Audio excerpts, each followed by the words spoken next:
ನಿನ್ನೆ ದೆಹಲಿಯ ಸಂಸತ್ ಮೇಲೆ ನಡೆದಂತಹ ದಾಳಿಯ ಸಂಬಂಧ ಮಾತಾಡ್ಲಿಕ್ಕೆ ನಮ್ಮ ಜೊತೆ ಮಾಜಿ ಶಾಸಕರಂತಹ ಡಾಕ್ಟರ್ ಯತೀಂದ್ರ ಸಿದ್ದರಾಮಯ್ಯ ಇದ್ದವರಿದೆ. ನಾನು ಅವ್ರನ್ನ ಮಾತಾಡ್ಸ್ತಾ ಹೋಗ್ತೀನಿ. ಸರ್, ಯತೀಂದ್ರ ಸರ್, ನಿನ್ನೆ ಸಂಸತ್ ಮೇಲೆ ದಾಳಿ ನಡೀತು, ಎಷ್ಟು ಮಟ್ಟಿಗೆ ಸರಿ ಅಂತ? ಸಂಸತ್ತಿನಲ್ಲಿ ಕೆಲವು 4 ಜನ ಯುವಕರು ಹೋಗಿ ಪಾರ್ಲಿಮೆಂಟ್ ಒಳಗೆ ಪಾರ್ಲಿಮೆಂಟ್ ವೀಕ್ಷಕರ ಗ್ಯಾಲರಿಯಿಂದ ಸದನದೊಳಗೆ ಧುಮುಕಿ ಅಲ್ಲಿ ಗ್ಯಾಸ್ ಕ್ಯಾನಿಸ್ಟರ್ಗಳನ್ನ ಓಪನ್ ಮಾಡಿ ಗ್ಯಾಸ್ ಹರಡಿಸಿರುವಂಥದ್ದು ನಿಜವಾಗ್ಲೂ ಬಹಳ ಸೀರಿಯಸ್ ಸೆಕ್ಯೂರಿಟಿ ಬ್ರೀಚ್ ವಿಷಯ ಇದು. ಯಾಕೆ ಅಂತಂತಂದ್ರೆ ಪಾರ್ಲಿಮೆಂಟ್ ಒಳಗೆ ಬಹಳ ತುಂಬಾ ಟೈಟ್ ಸೆಕ್ಯೂರಿಟಿ ಇರುತ್ತೆ. ಯಾರು ಕೂಡ ಹಾಗೆ ನುಗ್ಗಿ ಆ ರೀತಿ ತಮ್ಗೆ ಬೇಕಾದ ವಸ್ತುಗಳನ್ನ ತೆಗೆದುಕೊಂಡು ಹೋಗಿ ಒಳಗೆ ಹೋಗಕ್ಕೆ ಸಾಧ್ಯ ಇಲ್ಲ. ಬಹಳಷ್ಟು ಲೆವೆಲ್ಸ್ ಆಫ್ ಸೆಕ್ಯೂರಿಟಿ ಇರುತ್ತೆ. ಅದನ್ನೆಲ್ಲ ದಾಟಿ ಹೋಗಿದ್ದಾರೆ ಅಂತಂತಂದ್ರೆ this is really a breach of serious breach of security. ಇದ್ರ ಬಗ್ಗೆ ತನಿಖೆ ಆಗ್ಬೇಕು. ಅದ್ ಹೇಗೆ ಅವ್ರು ಒಳಗಕ್ಕೆ ಸಾಧ್ಯ ಆಯ್ತು, ಮತ್ತೆ ಆ ಗ್ಯಾಸ್ ಕ್ಯಾನಿಸ್ಟರ್ಗಳನ್ನ ತೆಗೆದುಕೊಂಡು ಹೋಗಕ್ಕೆ ಹೇಗೆ ಸಾಧ್ಯ ಆಯ್ತು ಅನ್ನೋದ್ರ ಬಗ್ಗೆ ತನಿಖೆ ಆಗ್ಬೇಕು.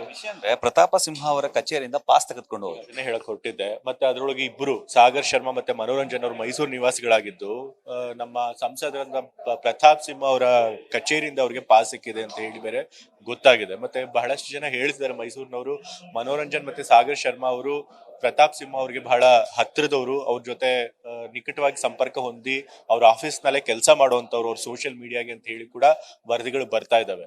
ಸೊ ಹಾಗಾಗಿ ಮತ್ತೆ ಒಬ್ರು ಸಂಸದರು ಸುಮ್ನೆ ಯಾರ್ಯಾರಿಗೂ ಪಾಸ್ ಕೊಡೋದಿಲ್ಲ. ಇವಾಗ ವಿಧಾನಸಭೆಗೂ ಎಷ್ಟು ಜನ ವೀಕ್ಷಕರು ಬರ್ತಾರೆ, ನಮ್ಗೆ ಕೇಳ್ತಿರ್ತಾರೆ ಪಾಸ್ಗಳನ್ನ. ಆದ್ರೆ ಅವ್ರು ನಮಗೆ ಪರಿಚಯ ಇದ್ದು ನಮ್ಮ ಕ್ಷೇತ್ರದಲ್ಲಿ ನಮ್ಮ ಲೀಡ್ಗಳು ಏನಾದ್ರು ಶಿಫಾರಸು ಮಾಡಿದ್ರೆ ಮಾತ್ರ ನಾವು ಕೊಡ್ತೀವಿ. ಸುಮ್ಮನೆ ಯಾರೋ ಬಂದು ಕೇಳಿದ ತಕ್ಷಣ ಹಾಗೆ ಕೊಡೋದಿಲ್ಲ. ಸೊ ಹಾಗಾಗಿ ಸಂಸದರು ಕೂಡ ನನ್ಗೆ ಇದ್ರ ಬಗ್ಗೆ ಏನೂ ಗೊತ್ತಿಲ್ಲ, ಹಾಗೆ ಕೊಟ್ಬಿಟ್ಟಿದೀವಿ, ಇದು ರುಟೀನ್ ವಿಷಯ ಅಂತ ಹೇಳಕ್ ಆಗೋದಿಲ್ಲ. ಅವ್ರಿಗೂ ಕೂಡ ಗೊತ್ತಿರುತ್ತೆ, ಅವ್ರು ಯಾರು ಅಂತ ಗೊತ್ತಿರೋದಕ್ಕೆ ಕೊಟ್ಟಿರ್ತಾರೆ. ಸೊ ಹಾಗಾಗಿ ಇದ್ರ ಬಗ್ಗೆನೂ ತನಿಖೆ ಆಗ್ಬೇಕು. ಪ್ರತಾಪ್ ಸಿಂಹ ಅವ್ರಿಗೆ ಅಷ್ಟು ಕ್ಲೋಸ್ ಆಗಿರೋರು ಅವರಿಂದ ಪಾಸ್ ತೆಗೆದುಕೊಂಡಿದ ಮೇಲೆ ಅವ್ರು ಈ ರೀತಿ ಮಾಡ್ತಾರೆ ಅನ್ನೋ ಕುರಿತು ಅವ್ರಿಗೆ ಮೊದಲೇ ಗೊತ್ತಿತ್ತಾ ಇಲ್ವಾ, ಮತ್ತೆ ಅವ್ರ ಈ ರೀತಿ ಮಾಡೋದಕ್ಕೆ ಕಾರಣ ಏನು, ಇದನ್ನೆಲ್ಲ ಬಗ್ಗೆ ಕೂಲಂಕುಷವಾಗಿ ತನಿಖೆ ಆಗ್ಬೇಕು. ಪ್ರತಾಪ್ ಸಿಂಹ ಅವರು ಇದಕ್ಕೆ ಹೊಣೆಗಾರರು ಕೂಡ ಆಗ್ಬೇಕಾಗತ್ತೆ.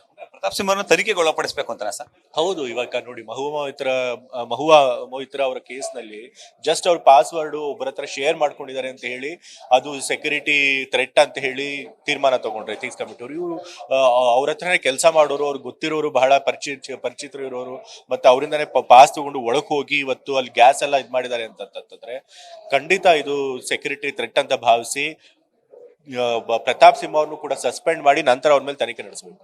ನಿನ್ನೆ ಕಾಂಗ್ರೆಸ್ ಪ್ರತಿಭಟನೆ ನಡೆಸಿ ಸುಮ್ನೆ ಹಾಗೆ ಮಾಡೋದಂತಲ್ಲ, ಇದ್ರ ಹಿಂದೆ ಏನೋ ಒಂದು ರಾಜಕೀಯ ದುರುದ್ದೇಶನೇ ಇರುತ್ತೆ, ಏನೋ ಒಂದು ಮೆಸೇಜ್ ಕೊಡೋದಕ್ಕೇನೆ ಅವರು ಮಾಡಿದ್ದಾರೆ. ಸೊ ಹಾಗಾಗಿ ಇದ್ರ ಬಗ್ಗೆ ತನಿಖೆ ಆಗಿ ಇದನ್ನ ಪ್ರತಾಪ್ ಸಿಂಹ ಹೊಣೆಗಾರ ಮಾಡಿ ಆ ತನಿಖೆ ಮುಗಿಯೋ ತನಕ ಮೊದಲು ಅವ್ರನ್ನ ಸಸ್ಪೆಂಡ್ ಮಾಡ್ಬೇಕು. ಕಾಂಗ್ರೆಸ್ ಪ್ರತಿಭಟನೆ ನಡೆಸಿದ್ರು ಸರ್, ಮೈಸೂರಿನ ಪ್ರತಾಪ್ ಸಿಂಹ ಅವ್ರ ಕಚೇರಿ ಇದ್ರು. ನಿಮ್ ಸ್ಟ್ಯಾಂಡ್ ಏನ್ ಸರ್, ಕಾಂಗ್ರೆಸ್ ಸ್ಟ್ಯಾಂಡಿಗೆ? ಹೌದು, ಈಗ ನಾ ಹೇಳಿದ್ನಲ್ಲ ಅದೇ ಸ್ಟ್ಯಾಂಡ್. ಇವತ್ತು ಸೆಕ್ಯೂರಿಟಿ ಬ್ರೀಚ್ ಆಗಿದೆ ಅಂತಂದ್ರೆ ಪಾರ್ಲಿಮೆಂಟ್ ನಲ್ಲಿ ಈ ರೀತಿ ಮುಂದೆ ಯಾರಾದ್ರೂ ಕೂಡ ಸಂಸದರು ಗೊತ್ತಿದ್ದಾರೆ ಅಂತ ಹೇಳಿ ಪಾಸ್ ತಗೊಂಡು ಯಾರಾದ್ರೂ ನುಗ್ಗಿ ಆಮೇಲೆ ಪಾರ್ಲಿಮೆಂಟ್ ಅಲ್ಲಿ ಏನಾದ್ರೂ ಮಾಡ್ಬೋದು. ಸದನ ನಮ್ಮ ಅತ್ಯುನ್ನತವಾದಂತಹ ಒಂದು ಸಂಸ್ಥೆ. ಇಡೀ ದೇಶದ ಜನರ ಪ್ರತಿನಿಧಿಗಳು ಕೂತ್ಕೊಂಡು ದೇಶದ ವಿಷಯಗಳನ್ನ ಚರ್ಚೆ ಮಾಡುವಂತ ವಿಷಯ. ಅಲ್ಲಿ ಸೆಕ್ಯೂರಿಟಿ ತುಂಬಾ ಭದ್ರತೆ ಬಹಳ ಬಿಗಿಯಾಗಿರ್ಬೇಕು.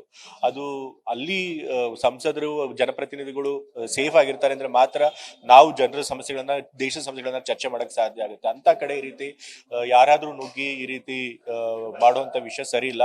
ಸೊ ಹಾಗಾಗಿ ಇದ್ರ ಬಗ್ಗೆ ಸದನ ಗಂಭೀರವಾಗಿ ಪರಿಗಣಿಸಿ ಪ್ರತಾಪ್ ಸಿಂಹ ಅವ್ರನ್ನ ಹೊಣೆಗಾರಿಕೆ ಮಾಡಿ ತನಿಖೆ ನಡೆಸೋ ತನಕ ಅವ್ರನ್ನ ಸಸ್ಪೆಂಡ್ ಮಾಡಬೇಕು.